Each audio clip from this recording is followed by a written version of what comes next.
In today's video, I'm going to teach you how to archive old database entries in Notion. Go ahead and open Notion in your browser and make sure you're already signed in. Once you're in the workspace, move to the left sidebar and open the database you want to clean up. In this example, the database is called Project Tracker.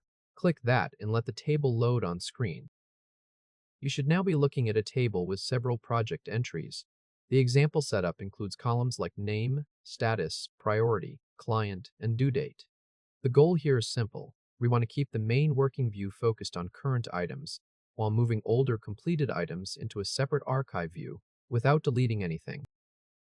To set this up, start by adding a new property to the table. Move your cursor all the way to the right side of the column headers and click the plus button after the last column. Notion will open the property menu. From the list of property types, choose checkbox. This gives us a quick way to mark any row as archived or not archived. Now click into the new property name field and type archived. Take a moment to enter it clearly, then press enter, or just click outside the field to save it. As soon as you do that, you'll see a new archived column appear on the far right side of the table. Every row will start with that box unchecked, which is exactly what we want. Next, let's mark the older completed entries. Look down the status column and find projects that are already marked completed, especially the ones with older due dates. In this example, those include website redesign, Q3 marketing report, brand guidelines update, and holiday campaign. For website redesign, move across that row to the archived column and click the checkbox once so it becomes checked. Then find Q3 marketing report and check that one too. Now do the same for brand guidelines update, clicking the archived box in that row. Finally, go to holiday campaign and check its archived box as well. At this point, 4 entries should be marked as archived, while the rest remain unchecked. Now that the archive flag is in place, we'll create a clean view for active work. At the top of the database, hover near the Current Table View tab until you see the plus icon appear beside it. Click that plus icon to add a new view. Notion will ask what kind of layout you want. Choose Table since we want to keep the same database format. You'll now see the name field for the new view. Click the default name and replace it with Active. Type Active slowly and clearly, then save the name. This will become the view you use for day-to-day work. With the active view open, go to the toolbar above the table and click Filter. In the Filter panel, choose Add Advanced Filter. A new filter row appears. In the Property dropdown, select Archived.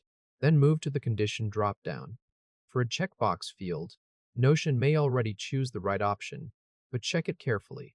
You want the condition to say is not checked. If it says is checked, open that dropdown and change it to is not checked. As soon as that filter is applied, the table updates. Now you're only seeing entries where archived is unchecked. In other words, this view shows your active and current projects, while hiding the older ones you marked for archive. Now let's create the archive view itself. At the top again, hover near the View tabs and click the plus icon to add another new view. Choose Table one more time for the layout. In the name field, replace the default text with Archive. Type Archive, then save it. With the Archive view selected, click Filter in the toolbar again. Choose Add Advanced Filter. In the Property dropdown, select Archived. Then set the condition to is checked. The table will refresh right away, and now this view shows only the rows you've archived, which are the older completed projects you checked earlier. At this point, your setup is complete. If this helped, hit like and subscribe for more quick tutorials. To confirm everything is working, click the Active View tab at the top of the database. You should see only the non-archived entries here, such as projects that are still active or on hold. Then click the Archive View tab. This one should display only the archived items, the completed older projects you marked earlier. And that's it. You've created a simple archive system inside Notion without moving rows to another database and without deleting historical records. From now on, whenever a project is fully done and no longer needs to stay in your main working view, just check the archive box for that row. It will disappear from active and remain available in archive whenever you need to reference it later. This keeps your database lean, easier to scan, and much more manageable over time.